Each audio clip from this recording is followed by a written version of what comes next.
L'exemple de la perspective, excusez-moi, qui symbolise une expression ou une unité porteuse de sens qui met en avant une vision spécifique ou une manière particulière de percevoir le monde. L'exemple de la perspective est une organisation qui œuvre pour le développement social, culturel et citoyen en Mauritanie, avec un accent particulier sur l'inclusion, l'expression des jeunes et la durabilité. Voilà. Et l'objectif du webinaire Tribune des jeunes est d'explorer l'inclusion des jeunes dans les décisions politiques. Il vise à identifier les freins, les opportunités et les solutions pour renforcer leur rôle dans la gouvernance. C'est une plateforme libre où les jeunes peuvent partager leurs idées et perspectives sans tabou ni jugement. Maintenant, je laisse la parole aux panélistes, afin de se présenter. Et nous allons commencer par M. Hamidou Ouedraogo. Si vous êtes là, veuillez vous présenter.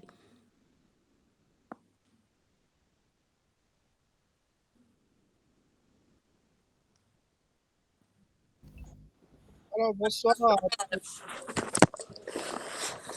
Bonsoir, Hamidou. Comme tu l'as si bien dit, c'est un honneur pour moi de participer à ce call. On est tous des jeunes ici. Moi, c'est Hamidou Ouedraogo. Je suis du Burkina Faso. Je suis un jeune engagé dans le milieu associatif, dans le milieu politique et tout. Et pleinement engagé pour des causes nobles de ma société. Donc, je suis par ailleurs aussi journaliste de formation. Merci. Merci, Hamidou. Et je laisse la parole à Madame Nadine. Veuillez vous présenter, s'il vous plaît, si vous êtes là, monsieur. Oui, bonsoir à tous. J'espère que vous allez tous bien. Alhamdulillah, on va bien. D'accord. Donc, je suis Nancy Nadine. Je suis tchadienne professionnelle en marketing et communication. Et actuellement, je suis en mission de volontariat de solidarité internationale à Lyon, à l'association Le Voile de Co en tant que chargée de communication. Et de même, je suis une très grande passionnée de la lecture et du monde digital et une engagée de ma communauté. Merci. Merci Nadine. Ravie d'être parmi nous. Maintenant, je laisse la parole à Monsieur Eli Zoumzoum. Veuillez vous présenter, s'il vous plaît. Salam alaikum à tout le monde. Wa alaikum salam. Moi, c'est Eli Mohamed Zoumzoum. Je suis le président du club des étudiants économistes de la Mauritanie. Et je suis notamment aussi le président du Léo Club Nakshot Sahel. Un jeune passionné par la vie associative. Et je fais la licence 3 en économie et gestion, spécialité économie publique. Et voilà, merci à tous. Merci, Monsieur Eli Zoumzoum. Sans plus tarder, nous allons commencer par le thème les défis de l'engagement des jeunes en politique. La question est pour Monsieur Hamidou. Selon vous, quels sont les principaux freins qui empêchent les jeunes de s'engager en politique dans votre pays?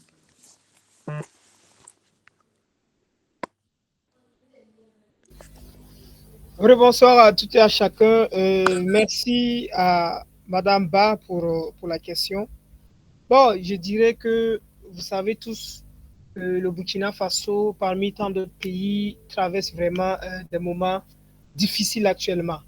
Et la crise terroriste, sécuritaire, si je peux le dire, a fait vraiment que, bon, de nos jours ici au Burkina Faso, les gens se réservent, les gens se préservent de beaucoup de choses. Donc, ce qui est actuellement d'actualité ici au Burkina, les gens ne se préoccupent pas de la politique, mais plutôt chercher la paix. Mais maintenant, ça peut être un frein, parce que si on n'arrive pas à exercer, on n'arrive pas à aller partout où on veut, notamment, on ne peut pas parler de politique. Mais ce qui freine vraiment ici l'engagement politique même des jeunes, c'est que la politique ici au Burkina Faso a perdu vraiment sa valeur. Je dis ça pourquoi? Parce que du moment où les jeunes ne s'intéressent pas trop à la politique, les quelques-uns qui sont des soi-disant politiciens abusent trop de la jeunesse, c'est-à-dire lorsqu'il y a une activité politique, il faut payer les jeunes pour remplir les salles. Et lorsque c'est comme ça, les jeunes sont habitués à prendre des miettes, à prendre des sous pour pouvoir se présenter. Les jeunes sont des suiveurs, en fait, en quelque sorte. Donc, ici, c'est notre réalité. Les gens ne sont pas... Au lieu de s'engager en politique, les gens préfèrent suivre les politiciens. Et c'est des faits que nous vivons ici au Burkina Faso. Et ce qui fait que ça ne peut même pas marcher.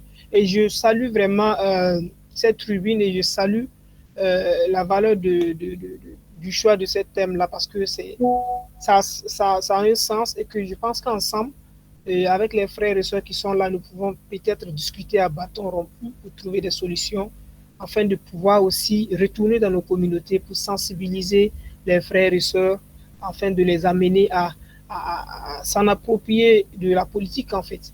Donc ici, les freins vraiment, ce qui freine la jeunesse, c'est l'âge. Il y a l'âge également qui est là. Il y a un certain âge où les jeunes, bon, et ça peut freiner les jeunes. Voilà. Et il y a l'insécurité qui est là, qui freine l'engagement de la jeunesse également. Et il y a, comme je l'ai dit, le fait d'être marionnette. Les jeunes, on a habitué aux jeunes de prendre des miettes, de prendre de l'argent pour pouvoir suivre la politique, malheureusement. Ce sont ces faits, en quelque sorte, que nous vivons ici au Burkina Faso. Je ne sais pas si j'ai un peu répondu à ta question. Merci. Oui, merci Hamidou, vous avez parfaitement répondu à la question. Maintenant, je m'en vais sur la deuxième thématique pour Nadine. Le rôle des jeunes femmes dans la gouvernance politique. La première question est, quels sont les principaux obstacles que rencontrent les jeunes femmes souhaitant s'engager en politique? Ok, merci pour la question. D'abord, je m'en vais dire que la participation politique des femmes en Afrique est un sujet d'importance croissante. Malgré les avancées réalisées au fil des ans, les femmes rencontrent de nombreux obstacles qui limitent leur engagement. Et je vais revenir un peu en arrière pour qu'on revoie un peu les chiffres et les avancées avant d'aller proprement sur les questions des contraintes que rencontrent les jeunes femmes souhaitant s'engager en politique. Les données montrent que la représentation des femmes dans les parlements africains n'a augmenté que d'un seul point de pourcentage de 25% en 2021 à 26% en 2024. La représentation des femmes dans les postes de direction des partis politiques a chuté de 12% à 9%. Les femmes dans les postes exécutifs dans l'administration politique sont passées de 7% à 13%. Cette représentation est vraiment flagrante. Le Rwanda, avec 61% des femmes au Parlement, est l'un des pays ayant le plus fort pourcentage de femmes parlementaires au monde, alors que le Nigeria, qui enregistre le pourcentage le plus faible des femmes parlementaires avec un taux de 4%. Nous pouvons voir là les défis ou les obstacles dont les femmes font face pour leur engagement dans la vie politique. Nous avons les normes socio-culturelles. Le patriarcat est le plus grand obstacle à la participation politique des femmes. Souvent, la société s'attend à ce que les femmes remplissent leurs devoirs en tant que mère et épouse et jongler avec les responsabilités domestiques tout en conciliant les exigences professionnelles et familiales constitue un obstacle de taille. Les attitudes et croyances traditionnelles concernant la participation des femmes dans la vie politique les découragent. Les femmes sont souvent victimes de calomnies et d'abus lorsqu'elles pénètrent dans des espaces dominés par les hommes. Cela crée un environnement où leur contribution est souvent minimisée. Nous pouvons aussi noter les manques de ressources. L'accès limité aux ressources financières et éducatives freine énormément l'engagement politique des jeunes femmes. Nous voyons tous que les campagnes électorales nécessitent des financements importants et les jeunes femmes, souvent en situation de précarité, n'ont pas nécessairement les moyens pour leur candidature. De plus, l'absence de formation les rend moins compétitifs et de nombreuses candidates aux élections locales en Afrique peinent à récolter les fonds ce qui les empêche de se faire connaître et de promouvoir leurs idées. Nous avons aussi les systèmes politiques patriarcaux, ces systèmes-là dominés par les hommes qui excluent souvent les jeunes femmes des postes de décision. Et le réseau de pouvoir sont souvent informels et basés sur des relations d'ancienneté, rendant difficile l'accès des femmes à ces cercles. Cela crée vraiment un climat peu accueillant pour les nouvelles candidates.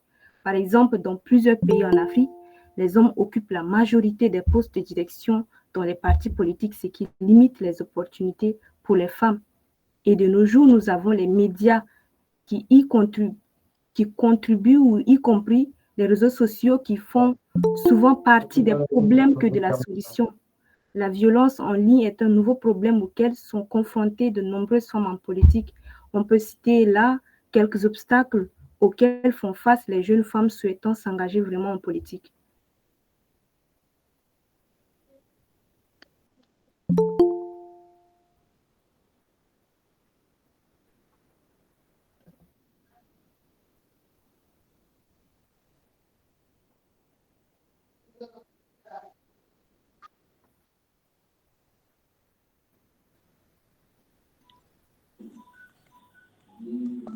Nadine, vous avez terminé, excusez-moi. J'avais perdu le réseau. Maintenant, je m'en vais quand même poursuivre avec Monsieur Eli Zoumzoum sur le thème citoyenneté active et rôle des jeunes dans la gouvernance locale. La question est pourquoi est-il important que les jeunes s'impliquent dans la gouvernance locale? Eli.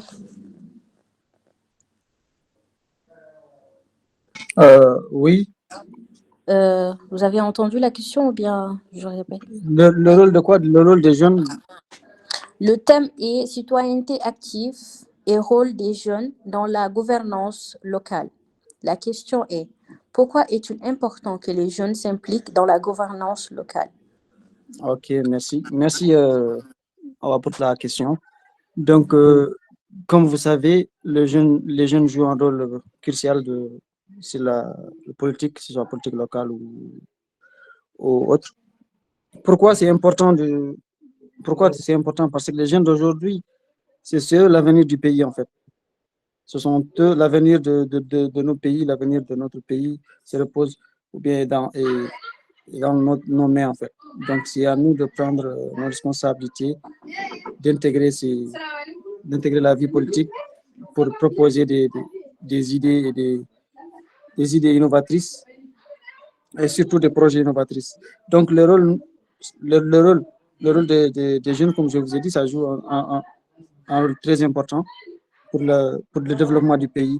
Et quand nous prenons l'exemple, par exemple, de la Mauritanie, plus de 50% de la population, c'est des jeunes. Plus de 50% de la population, c'est des jeunes. Mais quand on regarde le Parlement, là où les décisions se prennent, on manque de la jeunesse.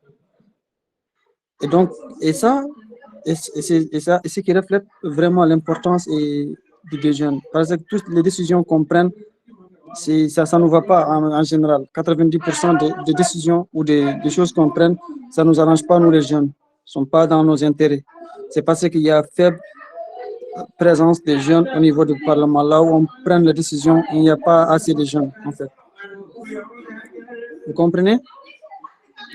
Donc, il est vraiment crucial que les jeunes aussi prennent l'initiative de participer activement en politique pour vraiment représenter les autres et ainsi de suite.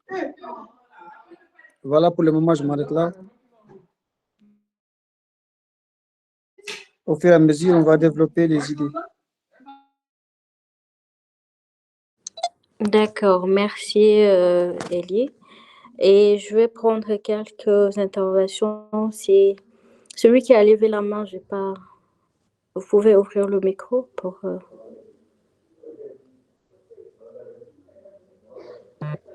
Vous êtes toujours là? Aoutra ou Engaro, si je prononce bien sûr.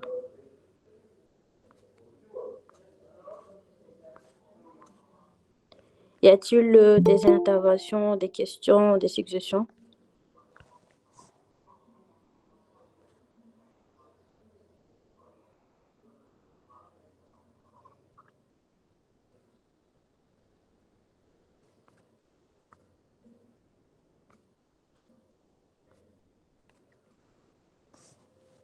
Bon, apparemment, il n'y a personne, donc on va poursuivre.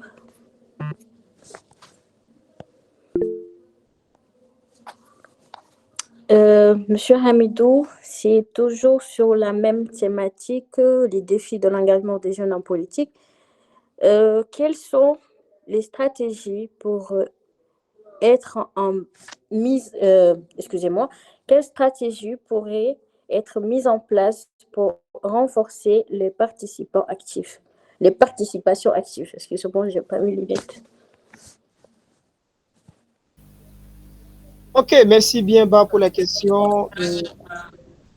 Avant de répondre à cette question, j'allais peut-être dire que ici au Burkina Faso, et même de manière générale, il faut noter que les jeunes sont prêts. Ils sont prêts vraiment à participer activement au débat public, au débat de contestation sociale. On assiste souvent des meetings, les gens sortent pour protester et tout. Mais malheureusement, dans les circonstances de prise de décision, ils ne sont pas représentés. Les jeunes ne sont pas représentés. Maintenant, vous avez demandé à savoir quelles sont les stratégies à mettre en place pour permettre à ces jeunes-là aussi de s'intéresser à la politique, c'est ça. Déjà, c'est de les informer.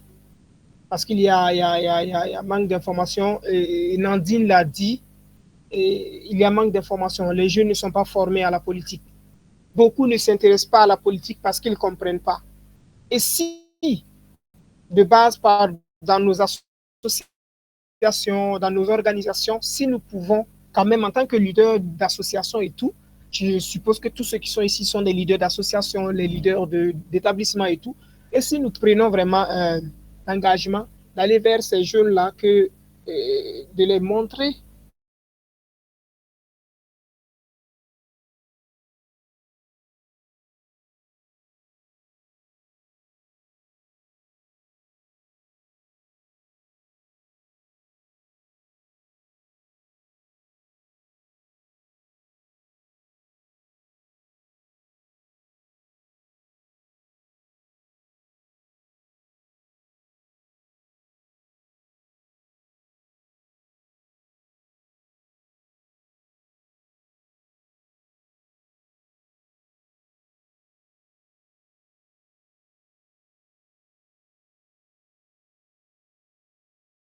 s'il y a des mentors pour accompagner ces jeunes-là.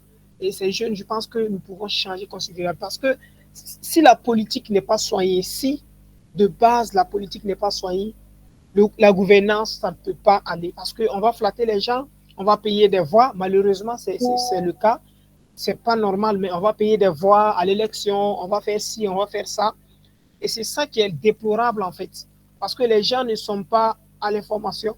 Et le plus souvent, c'est que les politiciens, ils partent vers nos parents, nos mamans, et le plus souvent qui n'ont pas eu la chance d'aller à l'école, pour soit aller les promettre des trucs comme ça qu'ils ne vont même pas exécuter. Donc tout ça, étant enfant et que tu vois tout ça, toi aussi tu grandis dans cette logique-là en fait. C'est de venir flatter, avoir le pouvoir et puis voilà, faire ce qu'on veut.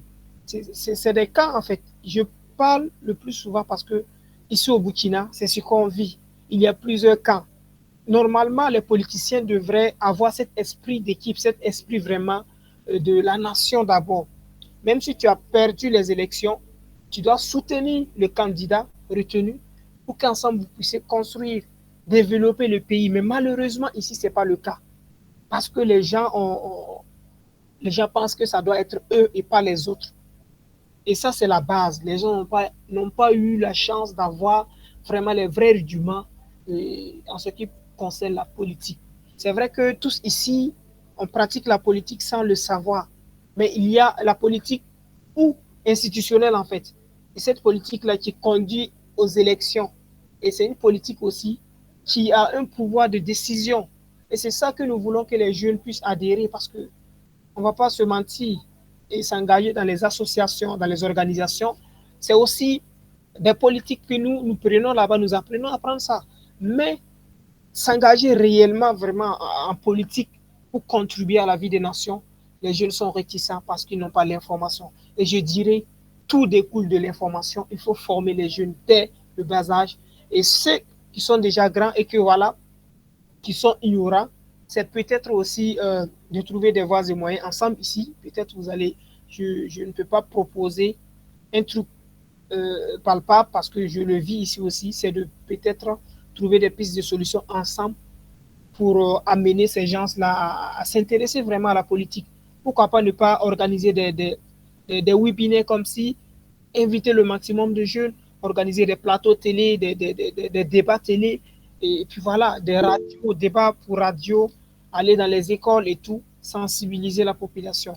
Je pense que c'est ce que je vais m'arrêter là pour permettre aussi aux autres d'interagir. Merci.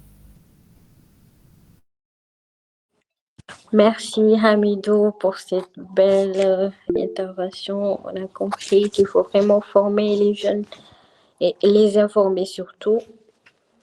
Maintenant, on va continuer avec Madame Nadine pour, sur toujours le même thème, le rôle des jeunes femmes dans la gouvernance politique. La deuxième question est, vous avez des exemples de réussite ou d'initiatives inspirantes menées par des jeunes femmes? Merci pour la question. Déjà, il faut noter qu'il y a quelques initiatives inspirantes menées par des jeunes femmes africaines qui aujourd'hui portent leurs fruits. Donc, nous pouvons énumérer là quelques initiatives. Prenons le cas du Mali. Entre 2022 et 2023, des associations féminines connues ont mis en place des initiatives visant à impacter le processus de politique qui est le projet Arbre à Palabre. Ce regroupement a réussi après des négociations avec les autorités traditionnelles et l'administration locale à ouvrir des espaces de parole aux femmes dans plusieurs régions du Mali. Et nous avons vu que ce regroupement a porté vraiment fruit. Nous avons aussi le cas du Burkina Faso avec le mouvement féminin, le mouvement citoyen féminin IN, qui est une organisation féministe et de jeunesse qui lutte pour les droits des femmes et milite pour la participation des jeunes femmes en politique et pour leur participation citoyenne. Ce mouvement a été créé par deux jeunes braves femmes, qui est l'une est députée à l'Assemblée législative du nom Bailou, Bénédicte, et Linda Traoré, qui est aussi militante féministe. Et au Tchad, nous avons un exemple où, en février 2024, sous l'initiative de la ministre de la Femme du Tchad, Madame Amina Prissi Longo, un forum sur le thème Femmes et transition politique en Afrique, qui a regroupé toutes les ministres chargées de la femme des pays en transition. Et ce forum avait pour but d'améliorer la protection juridique des femmes en Afrique et le renforcement du pouvoir économique des femmes, parce que c'est important. Et les principales résolutions de ce forum visent à renforcer ainsi la participation des femmes dans la vie politique, économique et sociale et garantir leur protection et leurs droits. Donc, nous voyons là qu'il y a des initiatives des jeunes femmes en Afrique qui luttent et qui encouragent les jeunes femmes à s'engager dans la vie politique. Voilà, merci. Merci à vous, Nadine, pour ces bels exemples à ces braves femmes. Monsieur Eli Jomjom, c'est toujours sur le même thème citoyen actif et rôle des jeunes dans la gouvernance locale. La deuxième question est, quelle initiative existe en Mauritanie pour promouvoir la participation des jeunes dans la prise de décision?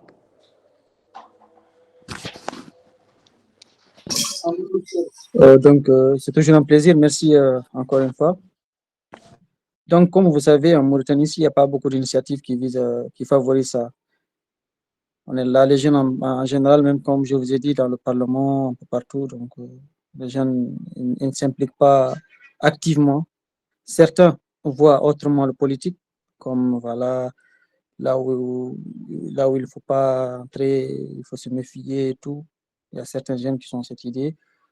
Et il y a d'autres aussi qui se méfient, voilà, ils ne savent même pas qu'est-ce que c'est. Si le politique, ils pensent que c'est quelque chose de, voilà, quoi, il ne faut pas y rentrer et tout. Donc, en tout cas, je ne vois pas des initiatives quand même qui favorisent ça ou bien qui donnent aux jeunes la possibilité de se débattre. Mais il y a comme vient de dire l'un des panélistes, ces choses-là, c'est à nous-mêmes, les jeunes, de prendre cette initiative dans le club et tout.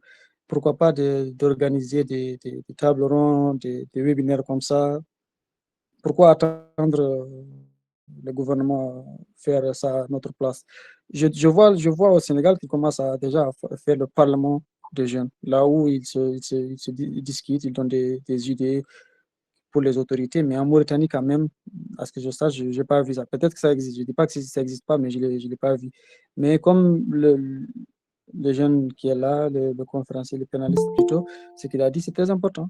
Il faut qu'à un moment donné, qu'on prenne notre avenir en main et qu'on n'attend pas qu'on nous met quelque chose à notre disposition. C'est-à-dire quoi? Nous, les leaders des clubs ou les leaders des amicales et tout, qu'on organise nous-mêmes des activités ou des choses visant à discuter de ça et à faire comprendre aux jeunes qu'est-ce que c'est la politique et tout. Parce que comme je vous ai dit, que beaucoup voient la politique autrement, comme une chose qu'il ne faut pas, voilà, de se méfier. Vous pouvez tout faire sauf politique parce qu'il y a ci, il y a cela et tout.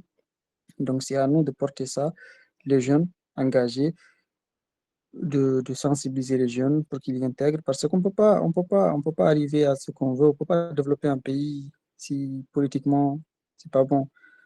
Donc, surtout s'il y a manque d'implication des jeunes, d'organiser des webinaires comme ça et d'autres choses qui va sensibiliser d'abord les jeunes pour qu'ils continuent de s'impliquer et qu'ils voient vraiment que le politique, c'est pas ce qu'ils pensaient ou c'est pas ce qu'ils croyaient et tout. Et ça, je pense que ça va nous aider quand même à faire des initiatives et à faire de notre continent et nos différents pays émerger vers le développement et la croissance économique et tout. Merci. Merci, Monsieur Eli. Y a-t-il des interventions, des questions ou des suggestions?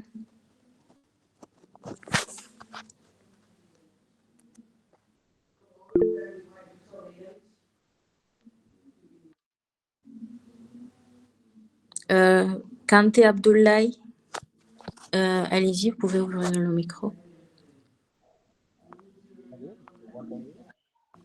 Non, on vous entend très faiblement là. Allô, vous m'entendez? Oui, on vous entend maintenant. Allez-y. Allô?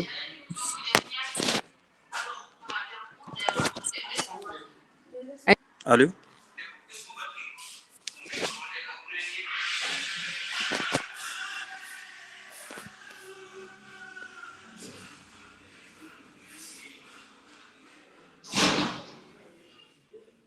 Allô? Oui, Kanté, on vous écoute. Merci. Merci. Donc, avant tout, je salue l'initiative, qui est voilà, une plateforme qui est aussi très importante, qui parle aussi d'un sujet aussi, qui est aussi un sujet d'actualité, donc qui consiste, voilà, c'est-à-dire la politique. Donc, je vois que d'après les interventions, bon, je ne veux pas dire dans toute l'Afrique, mais presque c'est pareil. Comme Eli l'a aussi bien dit ici en Mauritanie, à ce qui concerne, c'est-à-dire la jeunesse, leur implication dans la politique, c'est quelque chose qu'on voit négativement. Mais ces derniers temps, en Mauritanie, par exemple, lors des élections législatives dernières, il y avait quand même, l'État quand même a pris l'initiative d'impliquer la jeunesse dans la politique, raison pour laquelle on a eu pas mal de candidats voilà, jeunes qui ont vraiment participé à ces élections-là. Donc, voilà, les résultats aussi n'étaient pas du tout mal. L'autre aspect, c'est par rapport au rôle de jeunes. Surtout, je parle de la jeunesse mauritanienne, puisque à ce qui concerne l'information, c'est-à-dire dans le sujet de politique, c'est quelque chose qui nous manque énormément. Mais aussi, on doit aussi connaître, c'est-à-dire nos devoirs par rapport à cela, puisqu'on sait qu'on a un rôle aussi de devoir par rapport à l'engagement politique de la jeunesse. J'espère que je n'ai pas été très long, je peux continuer.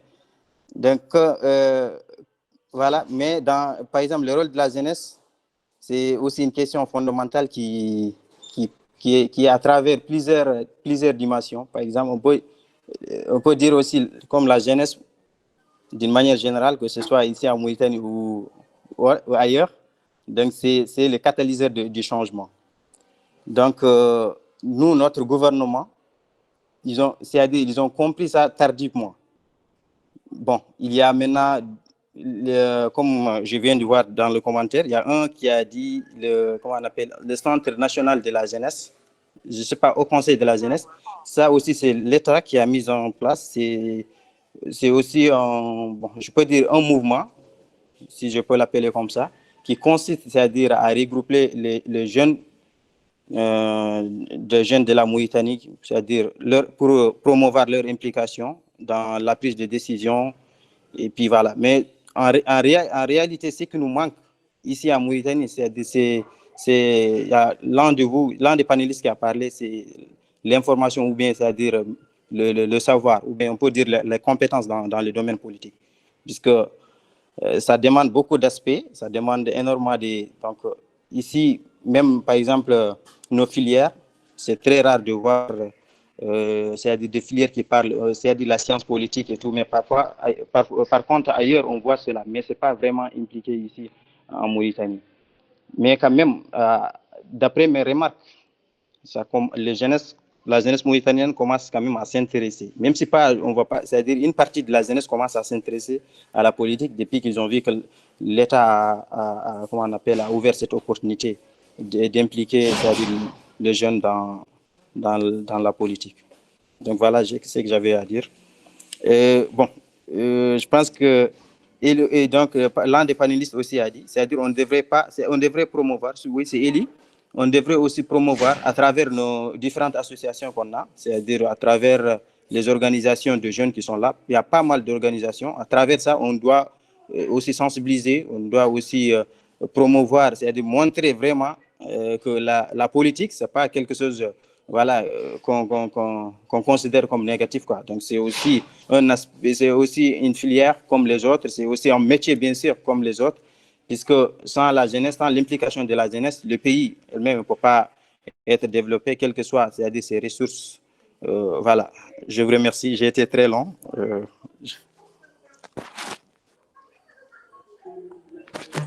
Merci beaucoup, Panté, pour votre intervention. On va je vois, il y a quelqu'un qui a levé la main. Allez-y.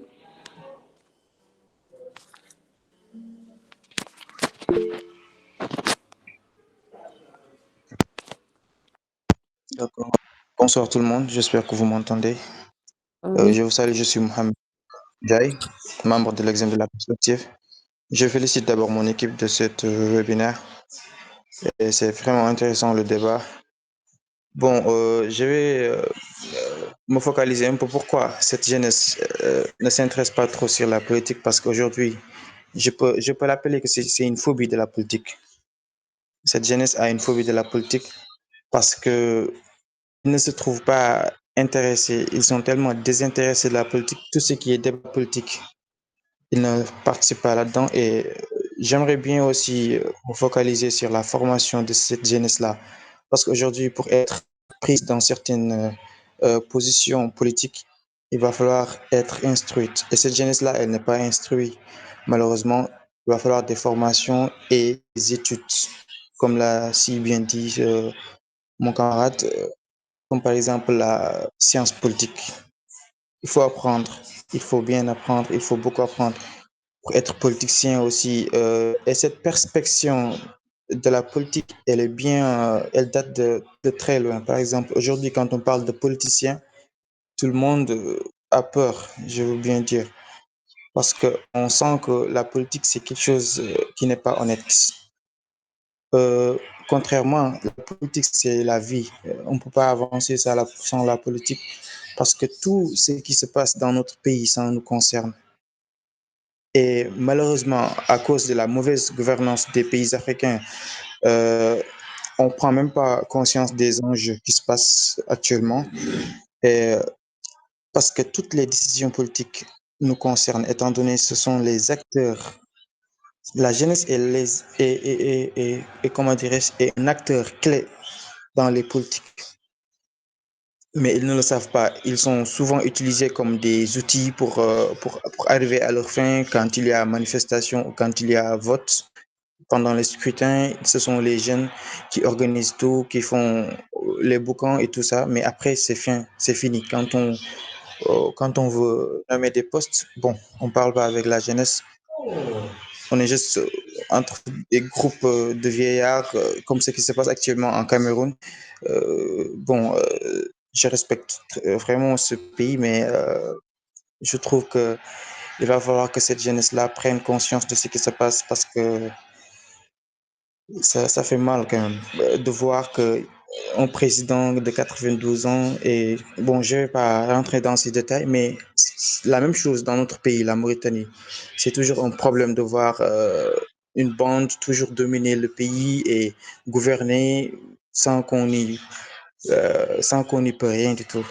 Et aujourd'hui, la jeunesse, ce sont les protagonistes du futur.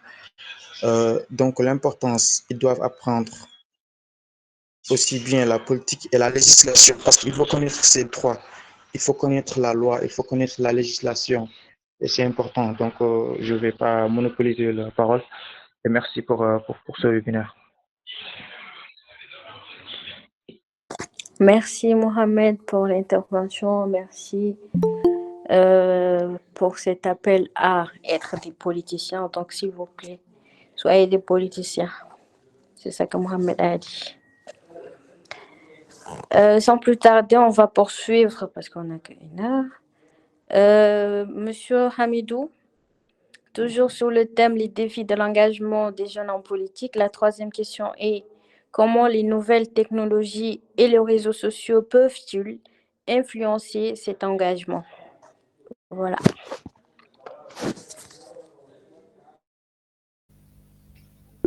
Awa, bah, merci beaucoup pour la question. J'allais dire influencer dans quel sens? Positivement ou bien négativement? Parce que sur tous les sens, ça peut aller. Déjà, oui, vas-y. Si vous pouvez les dire les deux, donc il n'y a pas de souci. Bon, déjà, c'est comme je l'ai dit, c'est le manque d'information. Maintenant, la technologie de nos jours, les gens sont connectés jusqu'au point même que si vous êtes assis ensemble, que chacun est concentré sur son téléphone, c'est-à-dire, ben, même vous qui êtes en face là, vous ne causez pas, vous préférez naviguer sur les réseaux. Je pense que ça a un atout et ça a des inconvénients également. C'est peut-être de trouver des voies et moyens pour utiliser ça en bon escient, peut-être, et faire des campagnes de sensibilisation et maximiser sur les partages, maximiser sur des productions peut-être de vidéos pour amener les gens de forme web comédie, c'est-à-dire il y a des comédiens, pas forcément des comédiens, nous qui sommes des jeunes, nous pouvons le faire, peut-être c'est de réaliser des courts-métrages, des petites vidéos qui font rire, en même temps faire passer le message parce que les gens apprennent quand il y a du divertissement en fait. Voilà, donc j'ai pas eu, peut-être, vous m'avez pas posé la question à savoir quelles sont les initiatives entreprises ici au Burkina Faso quand même pour essayer de changer la mentalité des jeunes. Mais bon, je pense que j'aurai un peu le temps après de revenir là-dessus. C'est aussi utiliser les réseaux sociaux avec modération parce que les gens vont exagérer. Il y a du fake news partout. Si on s'en prend à ça, on va nuire la jeunesse. Donc, les réseaux sociaux, moi, c'est bien. Mais j'aime plutôt vraiment le présentiel en fait. Être en face avec les jeunes, côtoyer les jeunes, communier avec les jeunes, travailler avec les jeunes. Parce que ce que nous ne savons pas, c'est que je peux peut-être tout le monde est devenu journaliste sur les réseaux sociaux, tout le monde est devenu communicateur sur les réseaux sociaux. Ben, il suffit seulement d'écrire quelque chose et de publier. Si tu as une audience vraiment pas possible, les gens vont voir et les gens n'ont pas la capacité de checker les informations, de fact-checker les informations. Donc, c'est dommage. Les réseaux sociaux, ça peut aider. D'une part, ça peut détruire. Ça peut plus détruire même que aider. Parce que nos jeunes ne sont pas allés à l'information. Ils ne veulent pas apprendre réellement les bonnes utilisations des réseaux sociaux. Ils ne veulent pas aller à l'information pour apprendre c'est quoi la politique. Donc, déjà qu'il y a ces défaillances-là, je pense que les réseaux sociaux, pour l'instant, nous ne pouvons pas utiliser ça pour vraiment changer la mentalité des gens là. C'est bien, on peut l'utiliser, mais pour l'instant, franchement, il faut d'autres initiatives alternatives pour pouvoir changer la mentalité de ces jeunes. Je ne sais pas si j'ai répondu un peu à la question. Effectivement, vous avez bien répondu à la question. Merci, Hamidou. Madame Nadine, c'est toujours sur le thème le rôle des jeunes femmes dans la gouvernance politique. Troisième question, quelles actions concrètes peuvent être mises en place pour favoriser l'inclusion des jeunes femmes dans la prise de décision? Merci pour la question. Comme l'ont si bien dit les deux autres intervenants, le soutien éducatif et la formation sont importants pour favoriser l'inclusion des jeunes femmes dans la prise de décision politique. La formation et le mentorat sont essentiels pour préparer les jeunes femmes à la politique. Offrir des programmes de mentorat et des formations politiques renforce les compétences et la confiance des jeunes femmes, les préparant à des rôles de leadership. Par exemple, créer des plateformes de mentorat où des femmes politiques expérimentées peuvent prodiguer conseils et orientations aux nouvelles qui entrent en politique, favorisant ainsi l'épanouissement du leadership féminin. Également, il faut prendre en compte les réformes législatives. Des réformes législatives sont nécessaires pour garantir la représentation des femmes. L'instauration de quotas de genre et de mécanismes de protection peut créer un cadre législatif favorable à la participation des femmes. Par exemple, prenons le cas du Rwanda qui a mis en place des quotas qui ont significativement augmenté le nombre de femmes dans les instances politiques, soit un pourcentage de 61%. Il est aussi important de sensibiliser la communauté parce qu'il faut informer le public sur l'importance de la participation des femmes dans la vie politique est cruciale. Les campagnes de sensibilisation peuvent changer les perceptions et encourager une plus grande acceptation des femmes dans les rôles politiques. Il faut aussi avoir des espaces politiques inclusifs. Créer des environnements de travail adaptés est essentiel pour soutenir les jeunes femmes. Aménager, par exemple, des lieux de travail et adapter des horaires peut faciliter la participation des femmes, surtout celles ayant des responsabilités familiales. Par exemple, certaines assemblées parlementaires en Afrique ont déjà commencé à offrir des crèches pour permettre aux jeunes mères de participer sans compromettre leurs responsabilités parentales. Les médias, comme l'a dit Ami, peuvent être un frein ou une opportunité de faire connaître les femmes ou bien de favoriser la participation des femmes dans la vie politique. À l'heure du numérique, à l'heure où tout va vite, où le monde est tellement numérisé, il est important de mettre les technologies de l'information, notamment les médias sociaux, au service des femmes. Peut-être afin de diffuser, il faut diffuser des messages positifs sur la participation des femmes en politique pour susciter l'intérêt, parce que on ne peut pas négliger les médias sociaux. Ils occupent une place importante dans nos vies quotidiennes et il faut l'utiliser à bon escient pour pouvoir aider les femmes à la participation ou pour pouvoir porter la voix des femmes pour la participation dans la vie politique. Donc voilà quelques éléments de réponse que je peux apporter à la question qui a été posée. Merci. Merci, Madame Nadine. Toujours sur Monsieur Elie Zomzom, toujours sur la même thématique, citoyenneté active et le rôle des jeunes dans la gouvernance locale. Troisième question, comment renforcer la collaboration entre jeunes et les institutions locales? Donc, merci encore une fois.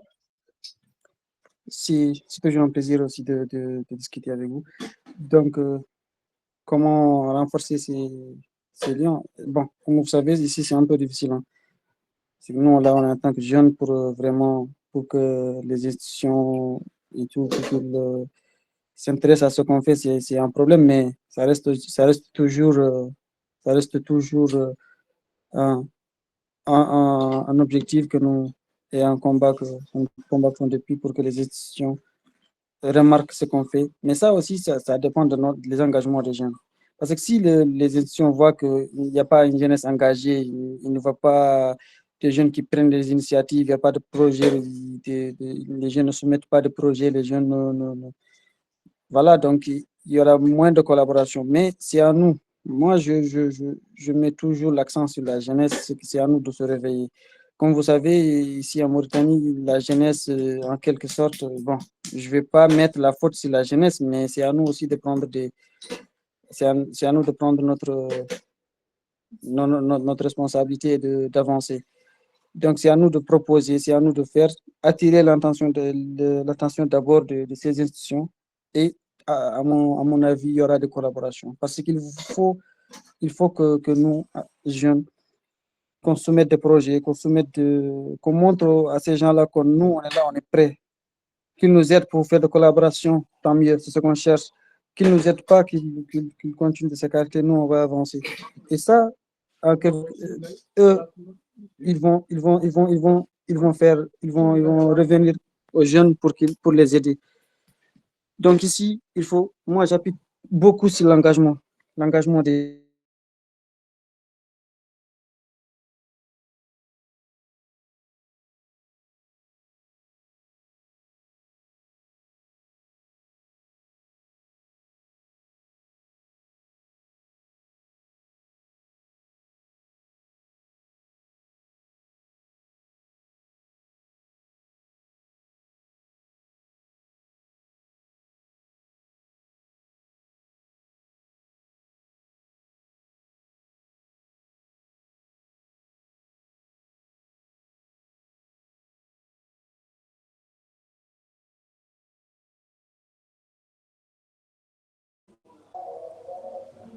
Dinda, est-ce qu'elle est là? Bon, on va lire les interventions.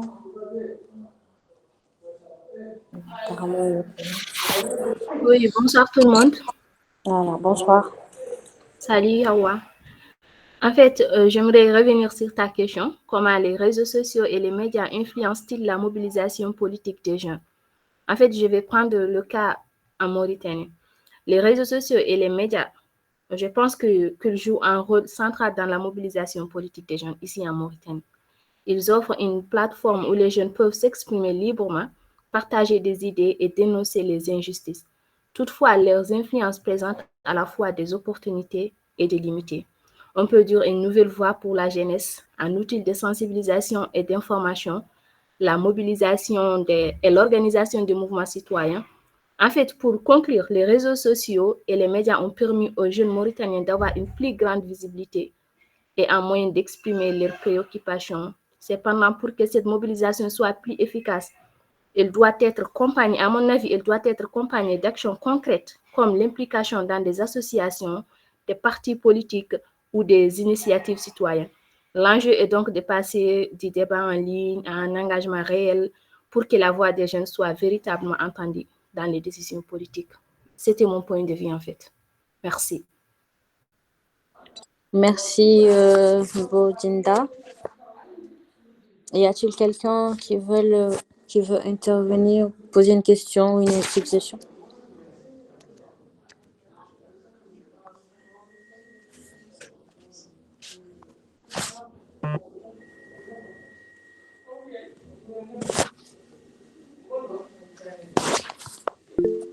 Ah ouais, il y a le monsieur qui a levé la main. Allez-y. Monsieur, vous pouvez ouvrir votre micro.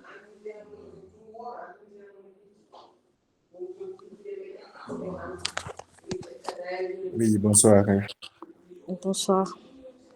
Merci pour cette belle initiative. J'aimerais revenir juste sur l'importance des réseaux sociaux et puis sur l'aspect que Madame Nadine a évoqué tout à l'heure par rapport aux femmes. Donc, les réseaux sociaux sont très importants aujourd'hui. Ça nous permet de nous adapter aux réalités de notre continent, surtout. Je veux plus parler de l'Afrique.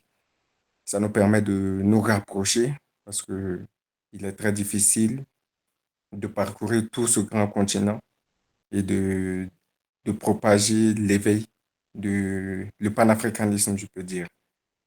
Donc, les réseaux sociaux, en fait, c'est une question de conscience. Chacun doit avoir conscience de comment l'utiliser. Et c'est très important. Moi, je vois plus un aspect positif que négatif. Il y a plus d'aspects positifs que négatifs. Maintenant, je reviens par rapport à la participation des femmes. Il y a un exemple qui a été soulevé, celui du Rwanda. Il faut voir que chaque pays a ses réalités. Et moi, je vois beaucoup de gens prendre le Rwanda pour un exemple, mais à mon avis, ce n'est pas un bon exemple. Les réalités ont fait en sorte que le Rwanda donne plus de quotas aux femmes. Mais c'est inacceptable que vous preniez des femmes qui, pour moi, sont des leaders naturels. Vous voyez, les femmes africaines, en tout cas, sont des leaders naturels, nés leaders, mais on préfère donner un quota.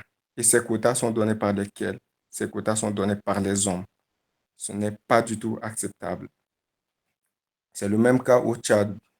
On parle de 30%, mais ce sont les hommes qui attribuent les 30%. Aujourd'hui, on se rend compte que de plus en plus de femmes vont à l'école. Vous allez dans certaines classes, il y a plus de femmes que d'hommes. Et vous allez me dire que parmi ces femmes, quand elles vont réussir, il y en a qui sont plus intelligentes. Elles sont même plus intelligentes que les hommes.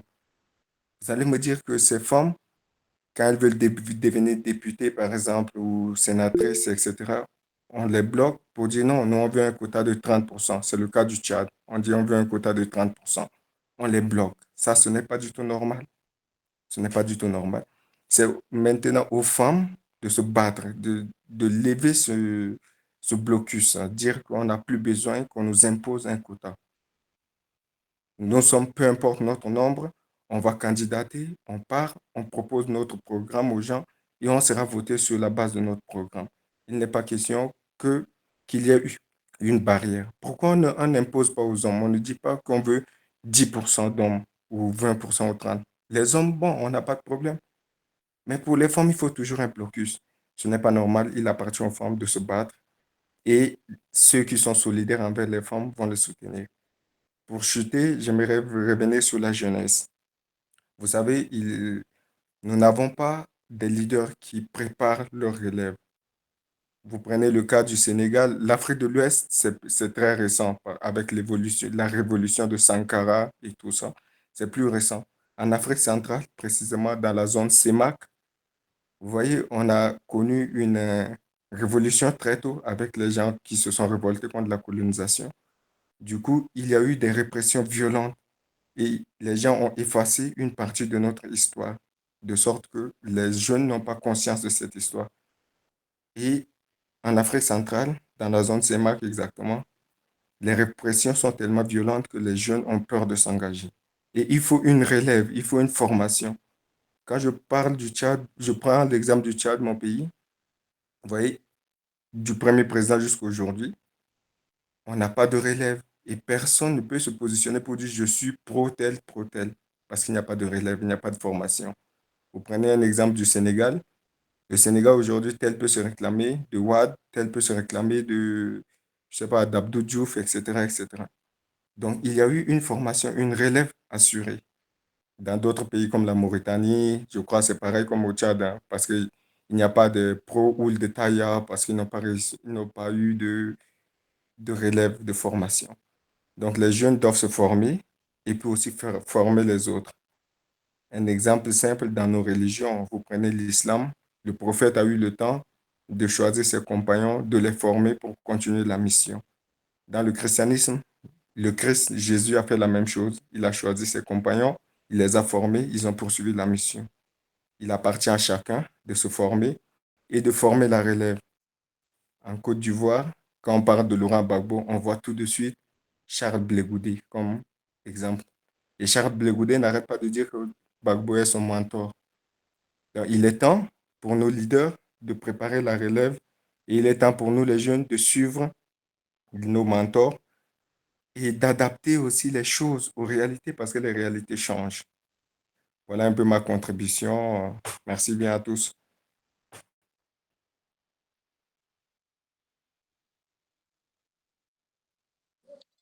Merci, monsieur, pour votre intervention. Il nous reste que 2 minutes. Je tiens quand même, nous tenons tout l'exemple de la perspective, nous tenons à remercier chaleureusement les panélistes pour leur intervention enrichissante et leur expertise, ainsi que les participants pour leur intérêt, leurs questions et leur engagement actif tout au long du webinaire. Cet échange a été l'occasion de partager des idées précieuses et nous espérons qu'il a été bénéfique pour tout un chacun. Nous vous informons que le prochain webinaire sera le 8 mars, Inch'Allah. Et nous vous invitons à suivre l'examen de la perspective sur tous nos réseaux sociaux, à ne pas rater nos actualités. Et n'hésitez pas à visiter notre site internet. Le formulaire d'adhésion est également disponible sur le net. Je vous encourage vivement à nous rejoindre sur cette aventure ensemble pour le développement durable. Merci à tous.